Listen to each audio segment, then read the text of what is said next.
Common Sense Success practice number 26 is take responsibility for your behavior. Tell me a story that I know about you and an accident and somebody you're related to. You know what I'm talking about? And glasses. Well, my first few months of marriage was quite exciting.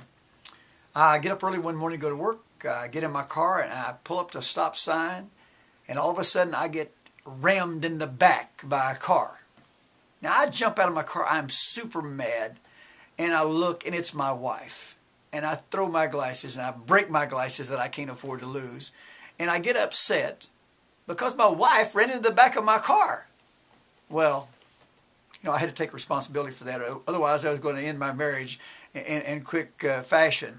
And that's not the only time. Have you ever flipped anybody the bird?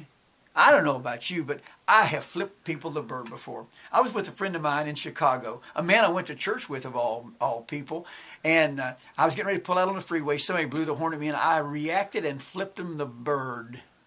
And they were trying to let me out. They were trying to do something nice for me. You see, I was responsible for that negative behavior, and I had to take responsibility for that. And and when you do something like that and you say, oh, that's just the way I am, I don't buy that. That's the way you are because you're allowing yourself to demonstrate that kind of activity.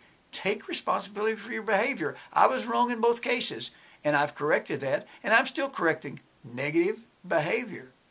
And what's good about taking responsibility for it? I mean, I know that seems like an obvious question to ask, but... Well, if you don't take responsibility for it, why would you ever change it? If I'm going to blame it on you, Philip, or my wife for running in the back of my car, or for the person blowing the horn at me, I can just make an excuse for running over top of somebody next time, because they just didn't move fast enough to get out of my way, so I just hit them. And it was their fault. It's not their fault. The devil didn't make me do it. I did it because I was demonstrating poor behavior, and I lack control, which I need to take control of. And the only way I'm going to do that is being responsible. Great.